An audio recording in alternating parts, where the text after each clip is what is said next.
Hi everyone, happy to be on that very special webinar regarding this new label, because this is something that is really important, I would say, in our history of CO2logic and the launch of the CO2 Neutral Label. And this is a label that is already existing since a while. It has been, I think, attributed for the first time end of 2008, so it's more than 14 years now. And based on an old standard that was the PA's 2060, that was a UK norm, and so that was something that was already quite robust at this time, but with some criteria that needed to a bit more challenged year after year. And today it's a bit of a first step in a new journey, because indeed the CO2 neutrality is a journey.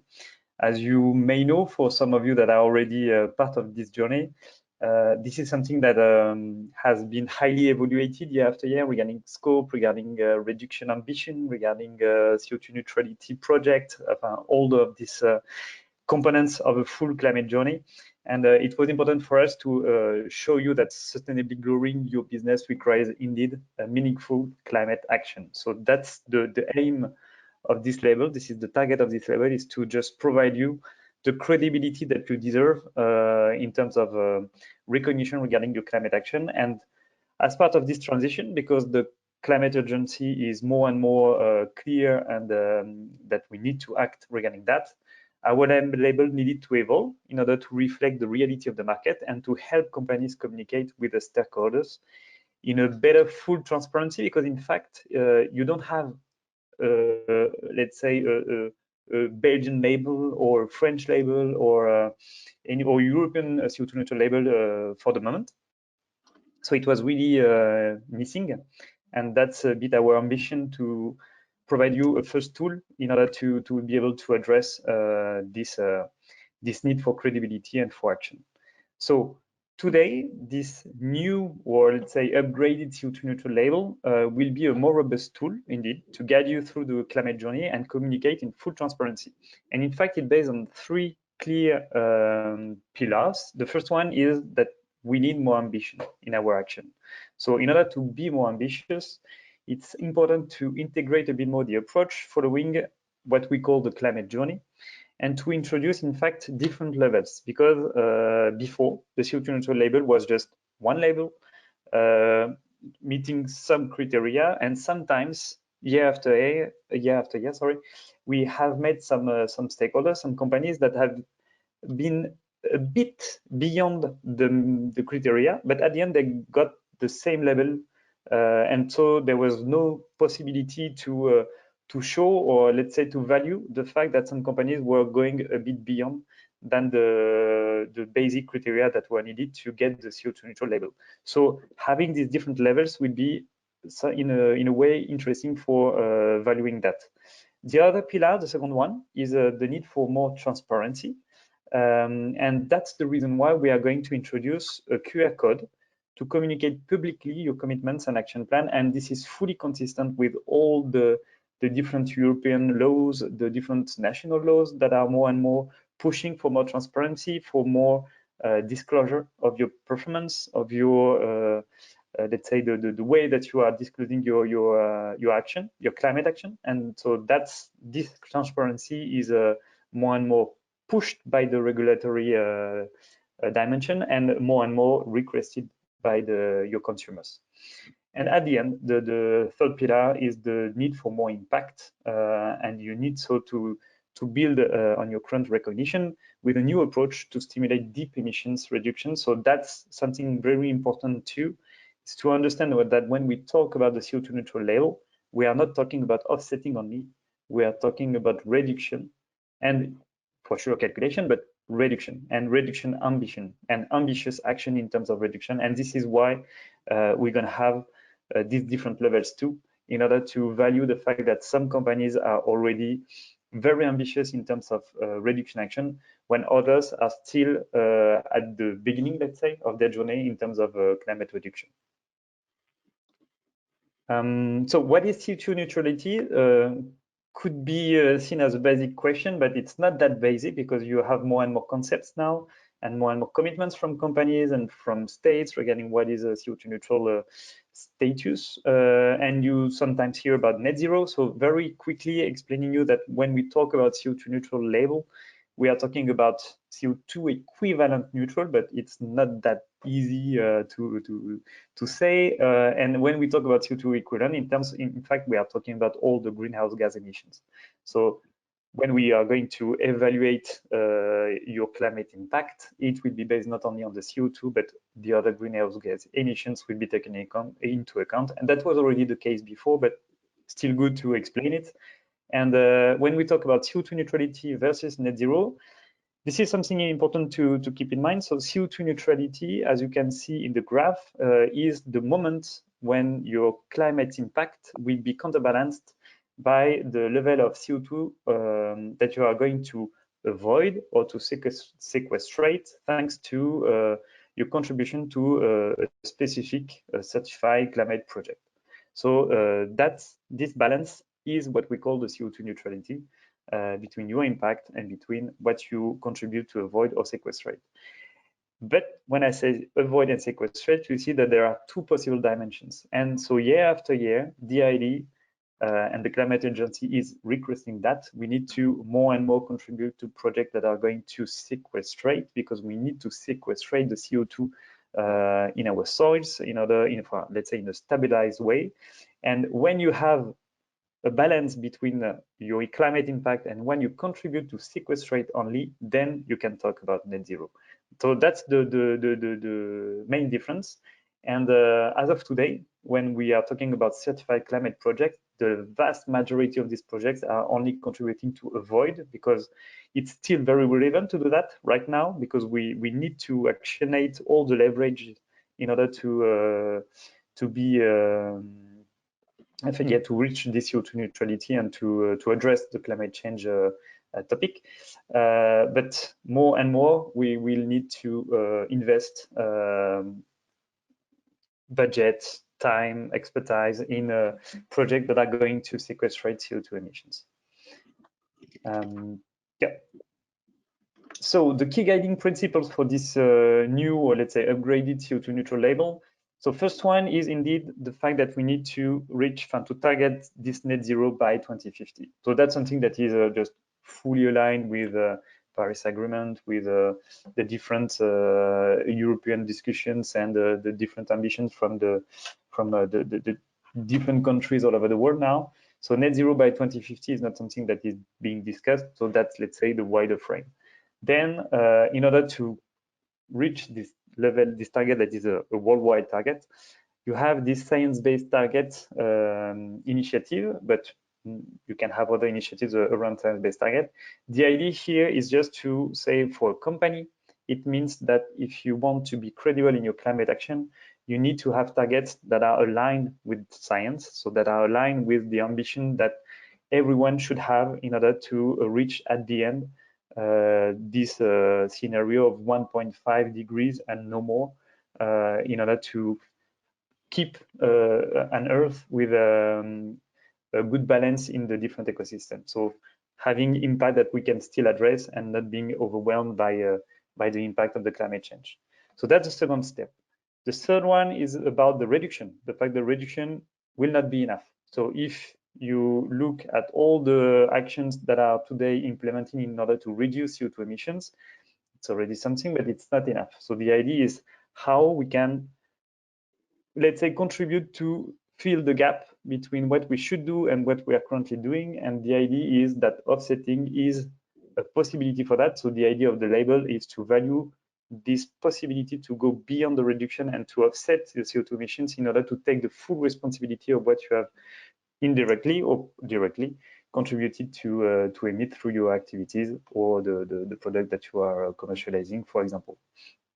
So that's the third step. The reduction is not enough. Offsetting is the, let's say, the natural step after in order to be fully consistent with the ambition of the climate journey.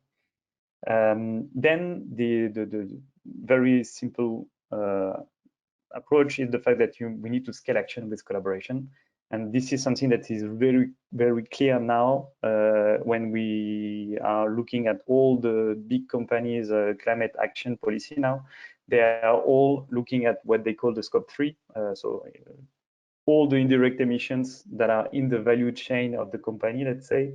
And you can only address this kind of emissions with collaboration along the value chain, and not only you as an isolated player. So that's really important to have this possibility to scale action thanks to collaboration. You need for that a governance. So that's the reason why we talk about the environmental management system. This is something that is really important because we are not talking about something that will be just a let's say how we call that, just something that you're gonna do once a year and then you forget it for the rest of the year and you will be back the year after. So this is something that it needs to be continuously followed, monitored, and implemented, and that's the reason why you will need a kind of environmental management system to drive that. Another point is the fact that you need integrity and no harm. So that means that we are talking about climate, but it doesn't mean that climate should impact at the end societal issues, for example, so communities that could live in a specific area or any other kind of aspect. So the idea is here is to explain that if we are able to avoid or sequestrate CO2 emissions or reducing CO2 emissions, it shouldn't impact significantly the other environmental, social, or societal dimensions. The other point about the factual recognition for action is the reason why we are launching this that we are upgrading this label.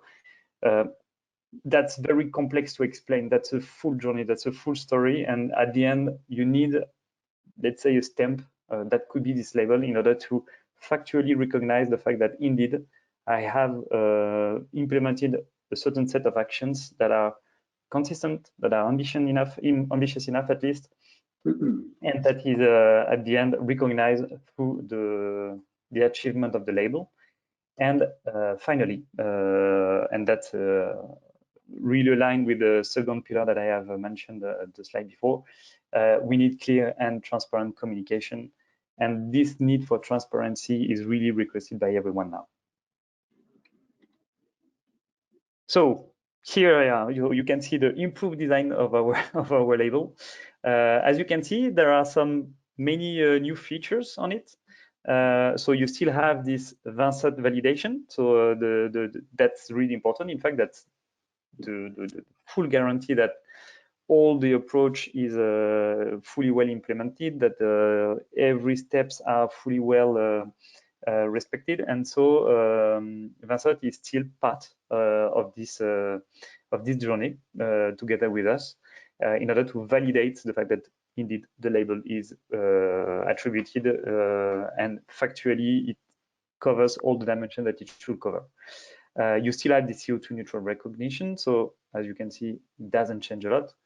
There is an indication of the label type and the level, so this is new. The label type was already here, but the level now, the gold product here to gold will mean a certain level of criteria that are going to be met. So, and we're gonna be transparent on that.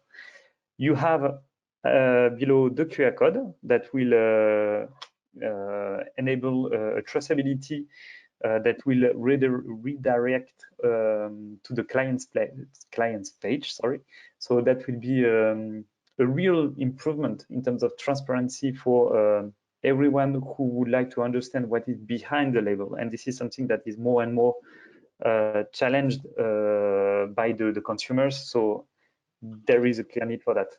And if you don't answer these kind of questions, you're gonna have some difficulties to prove the credibility of your actions. So this transparency is needed, and we are going to standardize that through this QR code. So here you have the 3 label types. So for the moment, at least, we are focusing on entity, product, and activity. So when I talk about entity, it can be here in the example, it's an NGO, but it could be a company, for example. So this is very restricted to a specific scope. Product is another thing, and that's the reason why you have ISO norms that are different for GHG accounting regarding a company or a product. Here for the CO2 neutral label, it's the same. So entity and product, and activity because you have product and you have service, or something a bit more different like an event, for example. So you have the three level, the three types, sorry. You can see two different kind of labels. So the bigger ones will be quite aligned with the former label that you used to see.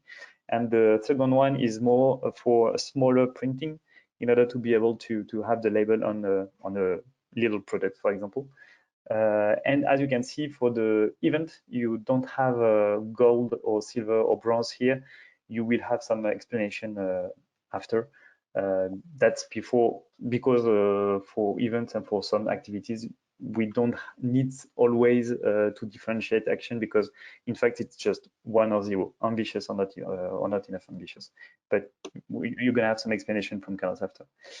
Here you can see a good example of what could be the use of this label on. So that's not a real one. Huh? That's just to show you how it could look like. And so with this possibility with a smartphone to just go to the QR code and to get the complete information that will be available for everyone in order to understand once more what is behind the label in terms of scope, in terms of action, ambition, and in terms of climate project, for example. And here we have a little video that I will let play.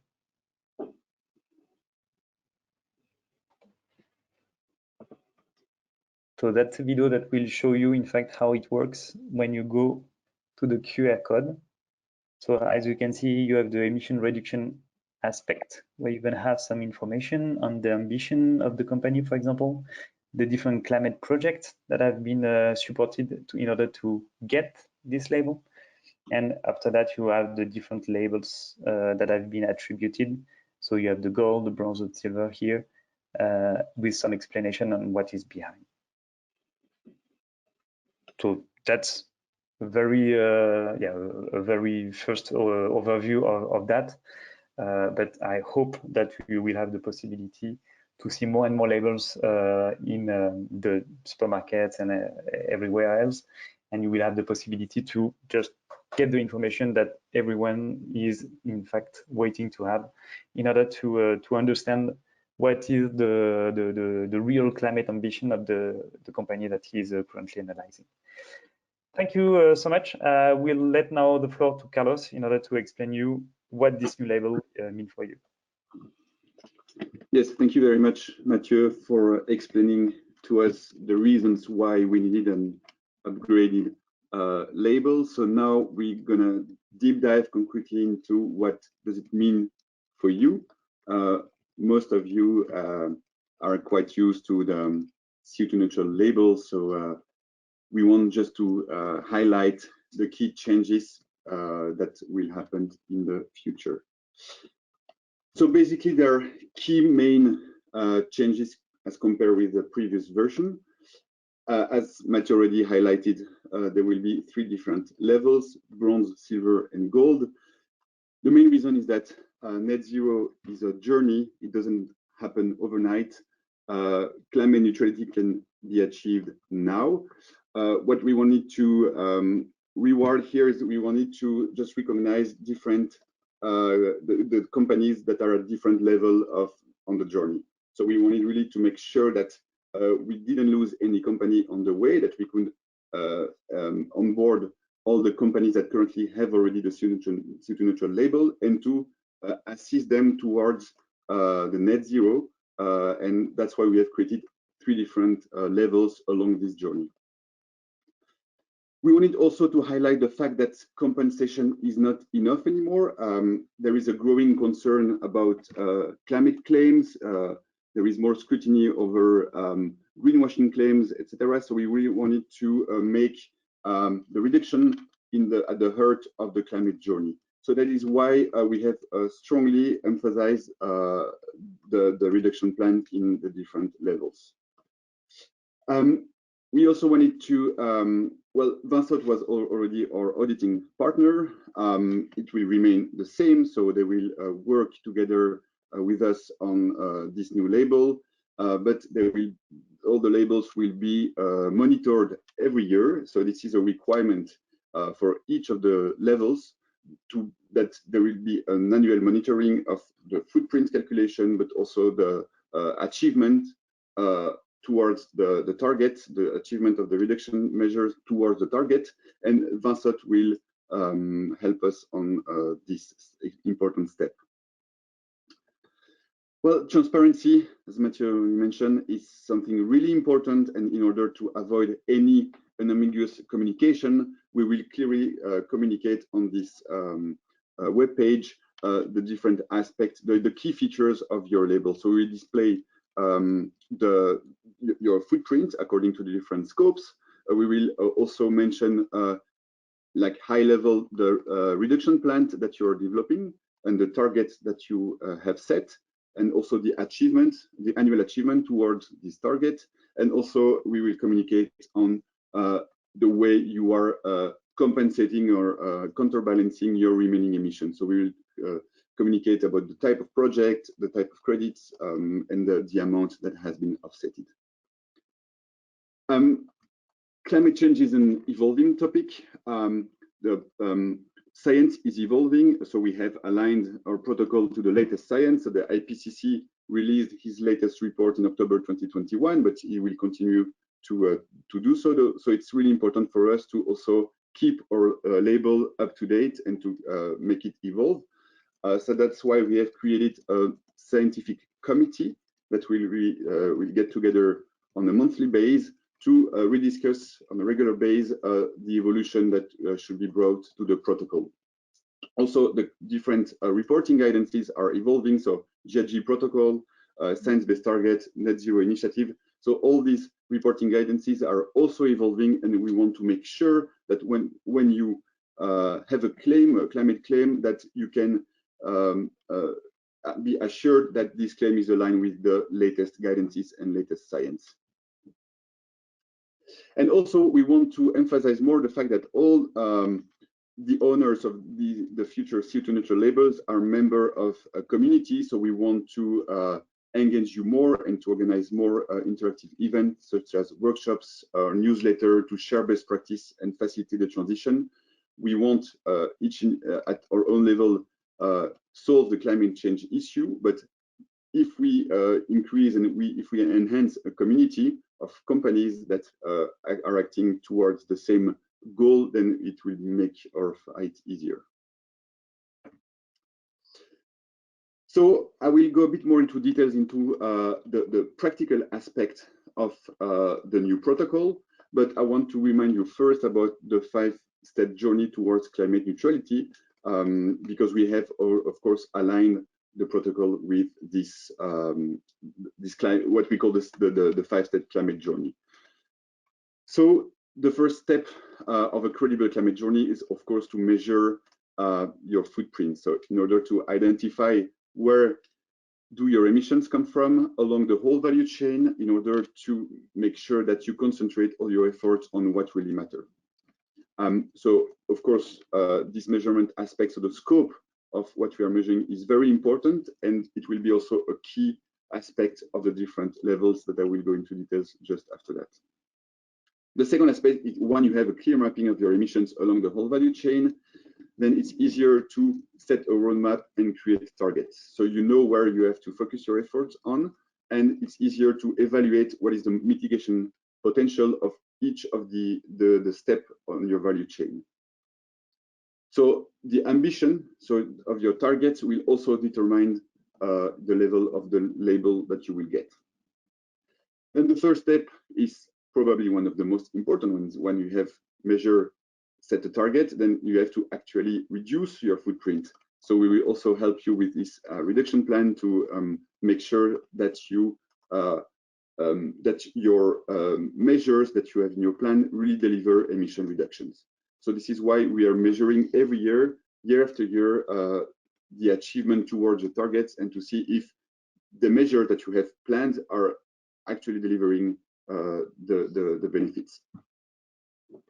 Finance climate action. So for all the unavoidable emissions, it is important to already take now and act now to take the full responsibility of your emissions. That's why we call it finance climate action, or it's the fact of compensating your emissions. It's also an important aspect. So you can do it either through avoidance or reduction credits. So by supporting a project that reduce or avoid emissions, it's really important to support this type of project, because you know that if we want to reach climate neutrality by 2050, we need to reduce drastically our emissions by roughly 80 to 90%.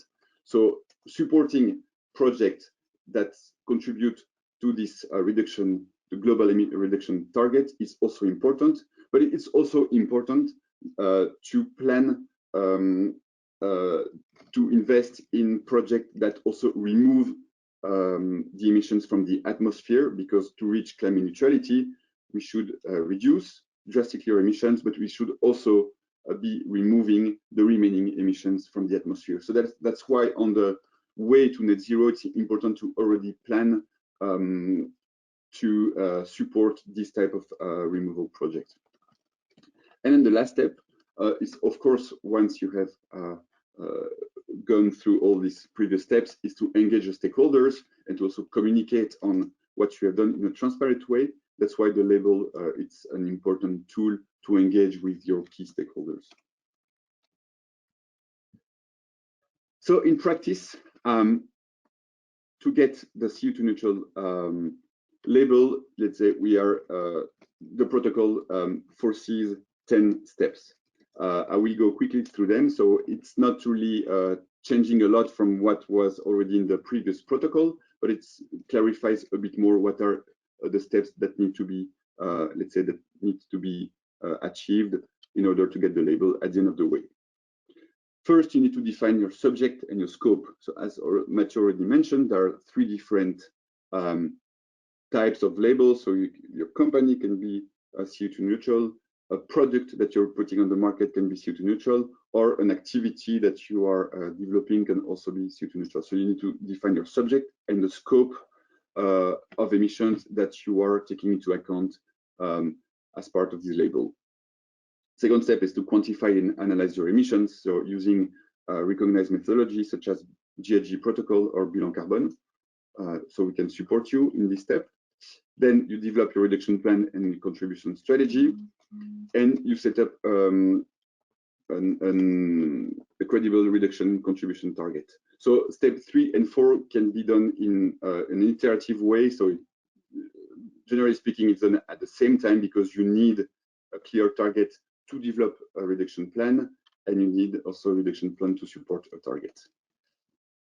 In order for this reduction plan to be effective and to really deliver emission reductions, you need to set up a management plan and a governance structure, meaning that you need to appoint responsibility within your organization, and you need most of the time the buy-in from the higher management, the highest management, to make sure that this reduction plan will be effective. So this is where we have introduced an extra feature on the label, an extra criteria to get the label. Here is that we need a commitment from the top management of the company to make sure that the label is really one milestone towards net zero, but it's not just, you know, the end of the road. We want to make sure that there will be an annual monitoring of your progress. So it means that it is a clear commitment from the top management of the company.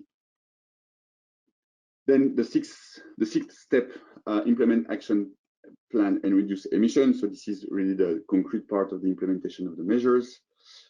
Offsetting of the emission comes afterwards. So when we have still emissions, so what we call unavoidable emissions, then you will need to offset them. The 8th part is communicate publicly and transparently about all your effort through the QR code on the label. So it means that we are hosting the web page on which the information will be disclosed, and this is something that you will be publicly available to all your stakeholders. The 9th step, follow up annually, review, correct when needed. So we really stress the fact that here an annual follow-up is needed to make sure that we correct any situation where we are deviating from the pathway we have set in steps 3 and 4. And then the 10th step is the validation by a third party, so by Vincent or partner. All the labels will be audited and validated the first year. So the first year you will get a new label, you will get the validation from Vincent, and then every 3 years Vincent will validate again your label. So concretely, I will present the different criteria for each of the labels and the levels. So for the entity level, so generally speaking, company level, to get the bronze, you need to include in your scope of calculation scope 1 and 2. So all your direct emissions produced by the consumption of the direct consumption of energy. So it's what we call scope 1 and 2. And once you have calculated these emissions, you need to set a reduction target.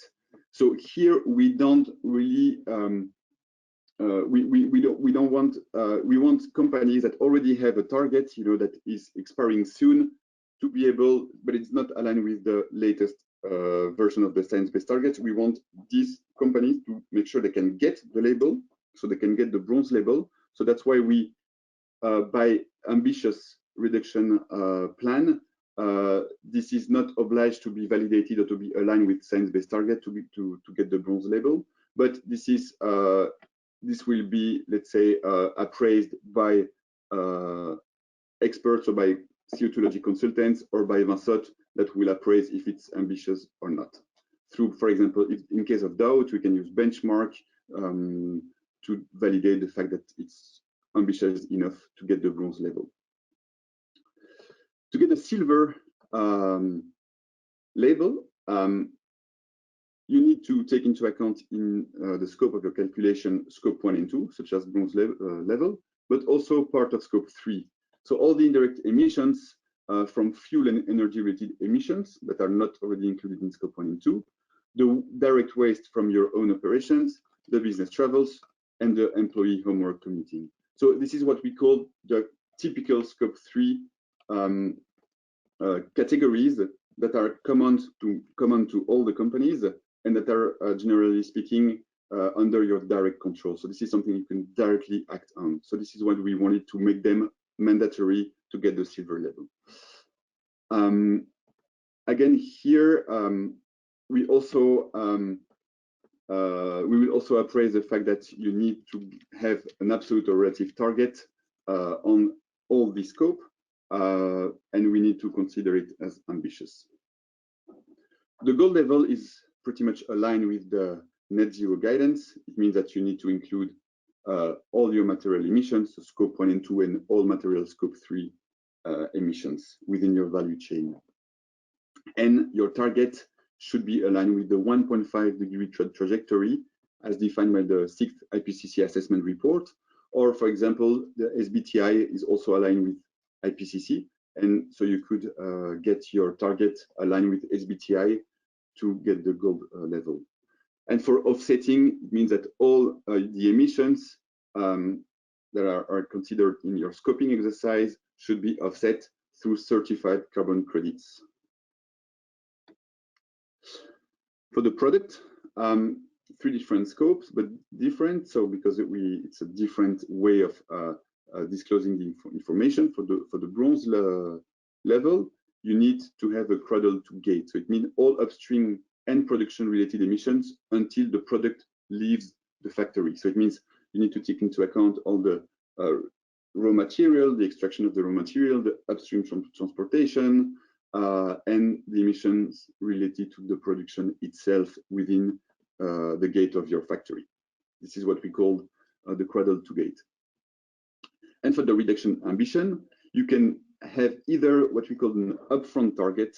So it means that before launching a new product, you already think about how to make it more eco-friendly, more climate-friendly, so through eco-design exercises, and you can demonstrate that your product is more climate-friendly than most of the other products of the same category.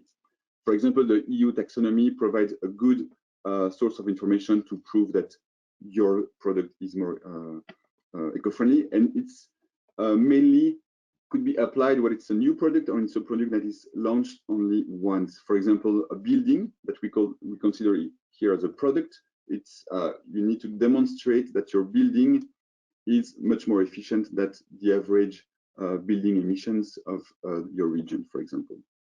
Or the target could be also forward-looking, so it means that you will develop an action plan to reduce the emissions along the production line, for example, of your product along the time. To get the silver the silver level, it's what we call a cradle to grave product footprint exercise. That it means that you take into account all the life cycle emissions. So it means all the upstream emissions, such as for the bronze level, but also the downstream transportation, the use of your product, in case it's a car or an electronic device. Most of the emissions occur during the use phase by the client, the use phase of the product by the client. So this should also be taken into account, and of course the end of life, so the way the waste generated by your product is treated. So the scope is much more broad than for bronze. For the reduction ambitions, it's also either upfront, so through eco-designing exercise, or forward-looking, meaning that you will make your production line and your product more climate-friendly over time. The gold level, it's basically the same criteria as the silver, but on top of that, the company itself should have a climate target aligned with science. That, for example, should join the Science-Based Target Initiative. For the offsetting, is the same. All the remaining emissions that are part of the scoping exercise should be offset through a certified carbon credits. Then for activity, as Mathieu already mentioned, there is no level indication.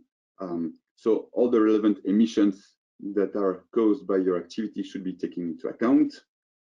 For a target, you should either have an upfront target, so it means that you need to think about your activity in order to decrease the emissions compared to a business as usual situation. So for example, if you're organizing an event, then you have to already think about many ways to decrease the emissions of the event, for example, by organizing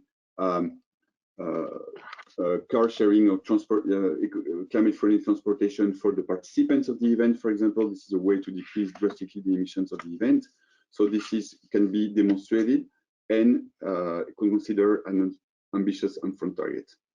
Or it could be a forward-looking target, meaning that if you have an activity that is occurring on a regular basis, and you have a plan to reduce the emissions. Could be, for example, an activity could be one night at a hotel. That's something that's happening almost every night, and then you can make it certified by the CO2 Neutral Label.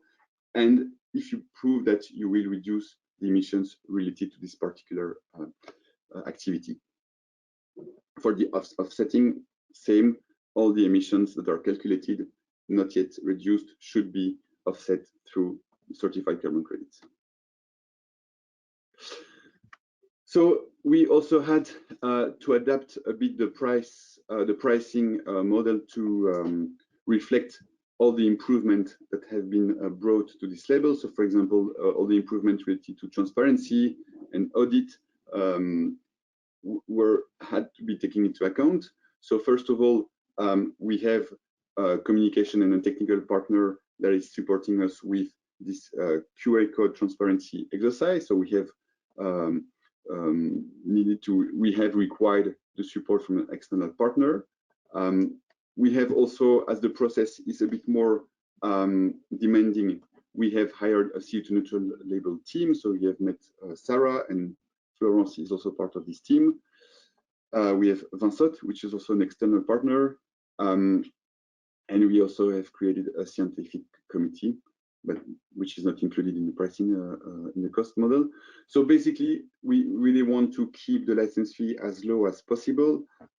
So basically, the pricing model is still under development, but it will start at 200 euros per year for very low volumes, and it will be maximum a bit more than 4,000 euros per year for emissions that are higher than 10,000 tons of CO2. So the pricing model will be in function of the volume that has been offset during the exercise. So in terms of transition and next steps, so today we are celebrating what we call the soft launch of the label. So we are on the 30th of June, and there will be the official launch event on the 20th of September. In the meanwhile, in order for you to know exactly which level of you could apply to, your CO2logic project manager will organize a meeting with you between now and the 20th of September to make sure that everything is understood and that you are understanding what is your current level and what you should put in place to get to the higher level. So this will occur between now and the 20th of September. If we have different questions that could arise because we cannot think about all the particular situations, we will make sure that all these questions will be reported by the CO2logic project manager to the scientific committee that will review them and provide you with an answer by September 20th. So this is like kind of the pre-launch phase. And then the launch phase starts on September 20th, meaning that all new companies that didn't have any label before will need to get the new label as from the September 20th. So if you don't have currently a label and you still want the previous version of the label, you can apply to it before September. For existing label owners, if you haven't renewed your label this year, you can still do it with the old version before end of December. This is and after the 1st of January, then no more previous label will be distributed. So this is how we want to present to you the transition plan and the next steps for you. So now we are entering to the Q&A session. So I know that some questions have already been asked through the chat. So maybe I will give the floor to Sarah to maybe voice up all the questions, or if you have any more questions, please don't hesitate. We'll make sure that we'll take the time now to answer most of them. And if it's not the case, we will make sure that we will follow up with you by email. Sure. So the first question that we received was if the QR code will be referred to a customer page or on your website or the customer's website. I think Carlos already, I think maybe this was asked before Carlos spoke about it, so it was already replied in the chat, but for everybody to know, so when scanning the QR code on the label, it will take you to the page specific to that label to see the climate journey that is behind, whether it is the entity, product, or activity. But you can also access that information via the CO2 Neutral website, clicking on the entity logo, for example. And also, there's also the possibility when you're in this specific label page to reach the entity's client website by clicking on the name of the client. The second question, we have the CO2 Neutral label since 2016. Since then, we have already made a journey towards decreasing our emissions. Will this journey be taken into account when the level is attributed? That's a really good question. Well, yes, in a way, because it means that when you have already, so you have a 5 to 6 years, let's say, track record in calculating and reducing your emissions. So this is, of course, be helpful when you want, in order to get a higher level label. Although, yeah, you will still need to comply with all the requirements, for example, of the silver label, in order to make sure. So it needs that you still need to have an ambitious target, forward-looking, and you will need to demonstrate year after year some achievement towards this target. Okay, we can go on to the next question. Could you disclose the members of your scientific committee? Actually, so for now, the scientific committee is something that we created internally because it is a big change in the way we want to tackle climate change, and this level represents a whole new level of transparency, of ambition, etc. So there was a lot of we based ourselves in a really robust protocol that we created internally, and so the scientific committee initially was made to respond to internal questions, but more recently we've received some feedback already from certain clients. So it was also to discuss some, if there was things that weren't really clear, etc., to make sure that we can respond to every client and bring clarity before the launch. So today and then in September. So for now it will be internal, but maybe in the future it will be more external, bringing maybe some external experts on certain topics, etc. And then what is also going to be further developed is the community of our companies having the label. So yeah, maybe we can go on with the next question. Yeah, maybe if I can just add something, because this scientific committee is really important. Yes, for the moment, indeed, it's internal, but what you cannot see maybe is that when we launched the CO2 neutral label a few years ago, we were only 6 or 7 people at CO2logic, and now we are more than 60. So we have a multiple expertise that has enriched our company. And for example, in the scientific committee, you do have people that, for example, are real experts recognized in the life cycle assessment, for example, in LCA. So for specific product issues, we do have some insightful feedback from them.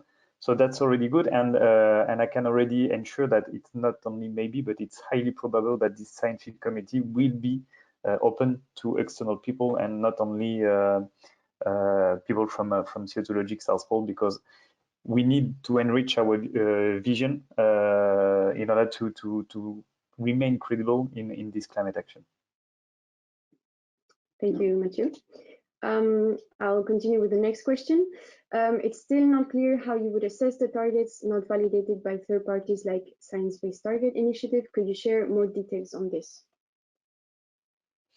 Yeah, regarding that, we have talked about benchmark. In fact, any kind of document that could just show in a way that there is already a good performance compared to a certain standard for a specific sector will be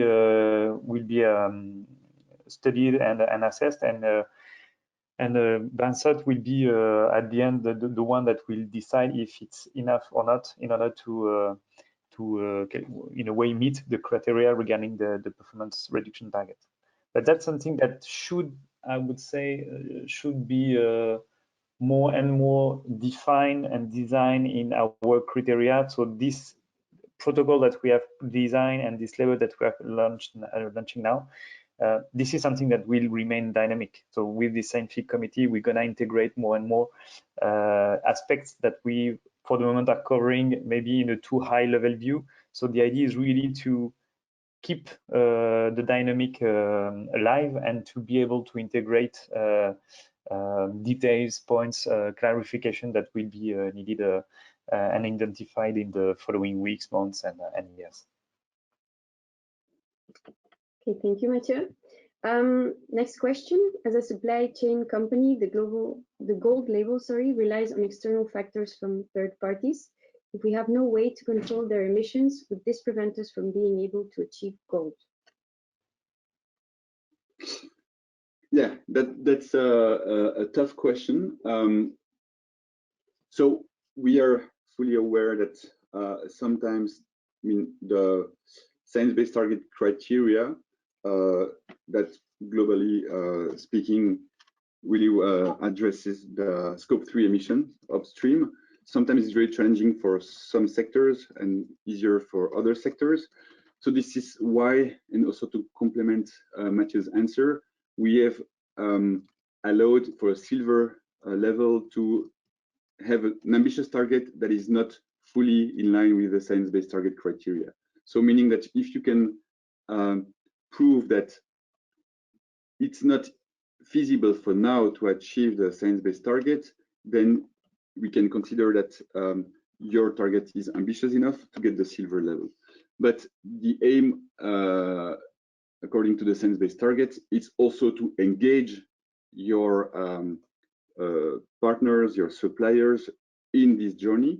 So this is, in order to get the gold level, this is indeed something that is important, is also to demonstrate that you also engage with your suppliers along this journey. But for example, putting a supplier engagement target, which is not a target, it's not a quantitative target, it's more like a qualitative target when you engage to, when you commit to engage 2/3 of your suppliers by emission in committing to science-based targets. So for example, that's a way, either if you don't control these emissions, even you don't know these emissions, you don't really have the any view on the data that are used by your suppliers, you can engage with them by a supplier engagement strategy, and that makes you eligible for the net zero, for the gold level.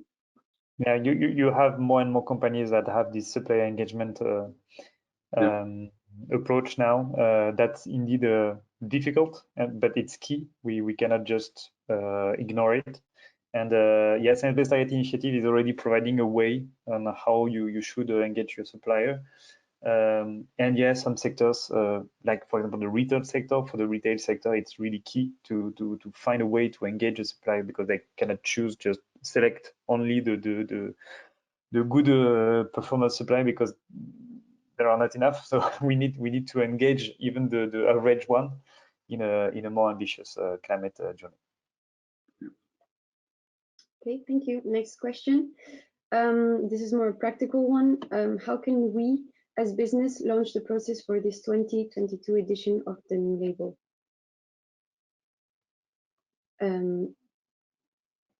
It will depend. So if you have already a label with us, then we can either try to achieve the new label if every single requirement is already being prepared, for example, the reduction plan and all the rest. If it's a new label request, then as from today or as long as the requirements are met, then we can get the new label as soon as the client is ready. Next question. Does the reduction plan has to have actions with significant impact each year? Since our plan has significant reduction targets, which will only be reached in 3 or 5 years, and only a small amelioration targets per year. Now, that's a good point. That's a good point, yeah.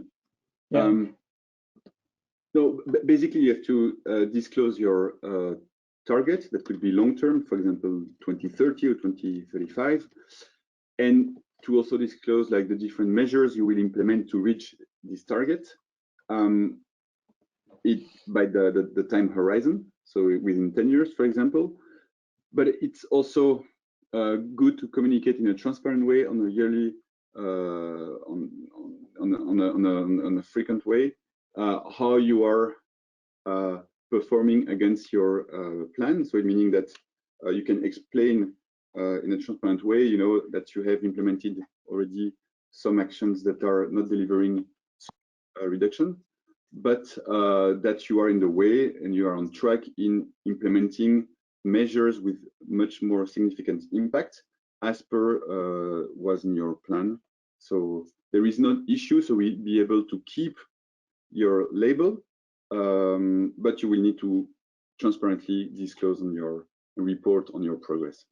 Yeah, maybe you can just imagine for the future that this will evolve year after year with the need for showing evidence of achievement. Because in fact, for the moment, we are more on a level of all the companies that are calculating their impact, all the companies that are aiming at being labeled are calculating their impact. And 10 years ago, it was already something that was very innovative and valuable. But as of today, it's not that impressive, let's say. So now we are at the time at the companies that are calculating and that they are making some promises in terms of reduction achievement, but at a certain level of time. So we are at the stage of promises today. But I guess that now we are more and more going through this decade of 2020, 2030. We will be more and more challenged on the effective achievements of the promises that were made. And I guess that our label will have to reflect that in the following year. So it's not the case for the moment. So for the moment, if you do have some reduction, even on a smoother way, but with ambitious target for end of 2030, for example, should be okay, because it's aligned with what science-based target is asking. But that will be more and more difficult to have this way of saying, I'm not going too ambitious now, I'm going to be more ambitious after. Climate urgency is more and more here, and year after year, it will be more and more present. So we will have to reflect that in a way. Thank you. I will switch on to the next question. Our label expires in October, and we have had an offering from CO2logic for a 3-year partnership working for bronze, silver, and gold over 3 years. If the validation is for the first year and then every 3 years afterwards, that result in the second and third year of our calculations being non-validated. Not sure to understand.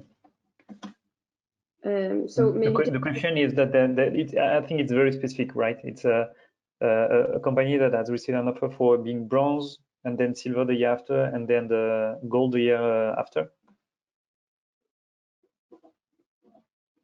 That's the question. Yeah, I'm not sure the question is fully clear to me. Let's say if it's if it's that case, so just a 3-year package of assistance in order to go from bronze to gold, then you will have a verification from Vendot every year, because it will be a new label every year. Okay. Next question. Can we get the label if we don't compensate with CO2logic? Yep. Yes, but this means that Vendot will review the way you have offset your emissions through another partner. So it means that you will need to make sure that your partner proposes to you the same criteria as requested in the protocol. So if you can provide Vendot with all the information, then there is absolutely no problem in working with other partners. Exactly. It's only a matter of being credible enough in terms of a project that you have supported. Thank you. Next question is more related to the QR code again. Who makes the page behind the QR code? So this is something we developed. So the whole purpose is to bring transparency so that every stakeholder can have access to the information and to know where the specific entity or product stands in their climate journey. So maybe it wasn't very clear in the presentation, but we showed a small video of what it would look like when you scan the QR code. So basically you would have information about the clients, their label type and level. When the label has been audited and validated by Vendot, there will be also their statement that can be downloaded. And apart from that, so every stakeholder that scans the QR code will have access to the scope that was included in the study, their ambitions for reduction, and the information regarding the project that we use to compensate for their emissions, as well as the total amount of emissions compensated. Next question.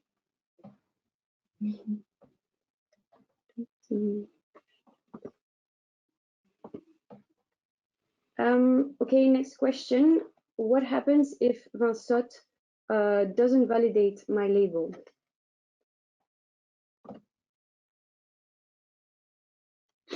Well, with Vendot, in case it happens, first of all, if you are working with CO2logic, we will make sure that you know, we have a certain level of confidence before submitting the documents to Vincent that we comply with all the criteria of the protocol. But then, you know, it's going to be an iterative work with Vincent that if you don't comply for a specific reason, we will then discuss with you to see how we could, you know, correct this point in order to get the label. So it's not just like a passing an exam or failing, it's just more an iterative process. And we'll make sure we will work with you towards the certification that we have the certainty that has the audit.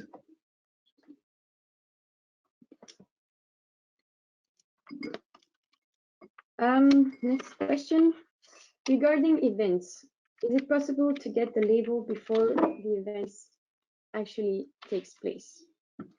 Yes. Yeah, the idea is that we have already implemented that in several actors of the event sector. They do have everything already identified in terms of data that needs to be tracked. So that's for sure something that is not that precise as if we do the calculation after the event. So the idea is to have ideally both, but at least you can already have the label before based on a good first assessment.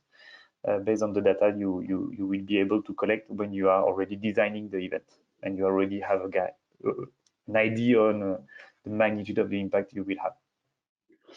Yes, for example, what can be already before the event,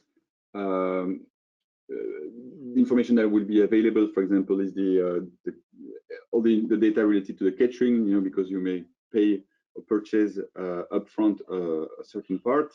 For example, regarding the mobility of the participants, is something that's a bit more complicated to estimate ex ante. So this, for example, may be fine-tuned after the event through a mobility survey, for example. But it's feasible, and we encourage you to get the label before the event and then to adjust it after the event with updated data. Okay, next question. 3 months could be too short for us for this new journey. Would this mean that we lose the entire label and cannot get bronze either? Usually getting bronze is quite achievable based on the, I mean, the way that we have designed the bronze level was to, in a way, ensure that almost everyone that has already attributed the former label will be able to get it. So I don't think that it would be such a problem. It's just a matter of documenting a bit more, a bit factually, a bit formally, to formalize the reduction plan that should be already in place. But the calculation scope will not change and the offsetting scope will not change. So it's really documenting, formalizing what kind of actions are implemented in terms of reduction. Yeah, and maybe just to precise regarding this 3-month period, just to be clear that if you already have the former version of the label, but you haven't yet renewed the label this year, you can still apply for the older version before the end of the year. That's only as from 2023 that the older version will not be valid anymore and you will need to apply for the bronze level, for example. So it gives you enough time to prepare the transition. You know? So this year, you'll get the old label, but when you will renew in 2023, then you will need to comply with all the requirements of the bronze label, for instance, but it gives you time. Yeah. Okay, so we have a new question. When do we need to have all CO2 logos replaced by the new logo on our packaging? Yeah, so that's a good question because the packaging, it's of course something that is sometimes the constraints regarding packaging are not the same as the constraint of the auditing process, for example, the label. So ideally, as from 2023, when all the clients will have renewed their labels, only the new version will be available on the market. So, but of course, we don't want you to throw away your packaging that has been already printed with the former version of the label. So let's say that as long as we make sure that you print the future packaging with a new label, this is fine, of course. This is the cycle. We depends on the cycles, the sales cycles of each company. So it's hard for us to answer this question. But the idea is that as from 1 year from now, that only new versions will be visible on the market. And yeah, but of course, if you still have old packaging, that's fine. We won't oblige you to throw it away. Yeah, and I guess you can easily make a link on the website, for example, between the former label that people are still looking and still available, and the new label that will be at least available in the website, with the link directly to the page where you will have all the information.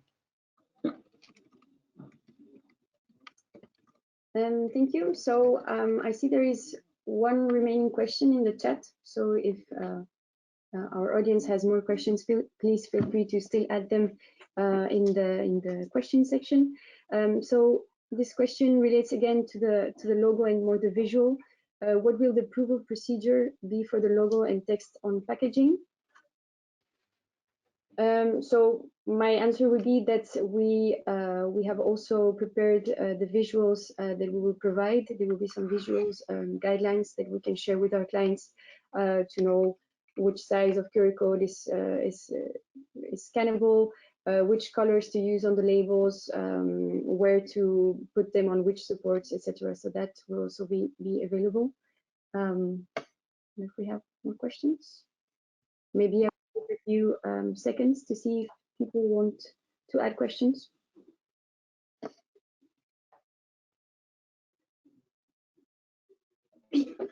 Just, Sarah, maybe we need to make it clear that there will be a follow-up emailing with all the information to all the participants, with yes. The presentation.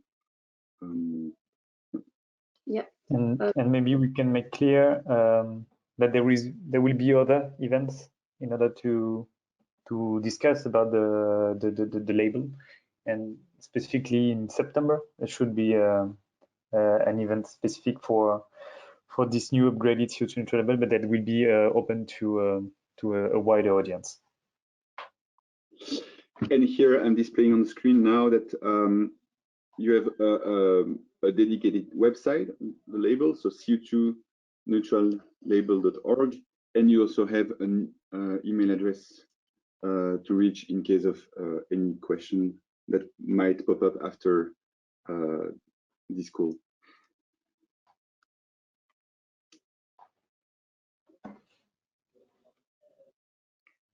So I think we can round up here this webinar. Thanks a lot for joining us. We hope it was interesting and that you could already ask most of your questions. As mentioned, we'll share with you the presentation, and do not hesitate to come back to us or to your project manager, or to go on the website for any further question information.